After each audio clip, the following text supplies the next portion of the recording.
Hello, associates, and welcome to our module on aesthetics. But what are aesthetics?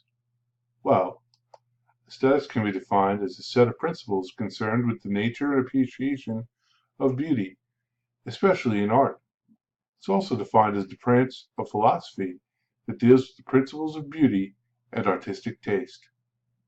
Examples of aesthetics can be found all over, from scenes in nature to the sleek lines of an automobile, and even in the human form. But aesthetics in a chair? Well, certainly. Take, for example, this butterfly chair. The aesthetical principles can be found in the materials, the coloring, the feeling, the form, and the first impression of the chair.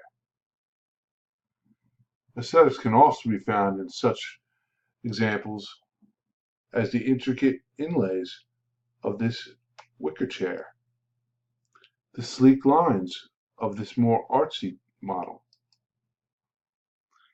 and even in the symmetry of the backrest in this chair.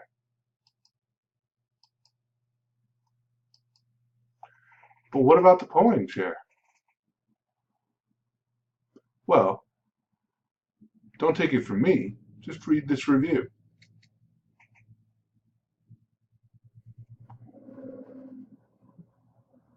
As you can see, the pulling chair is still a fan favorite and fits the definitions of both ergonomics and aesthetics.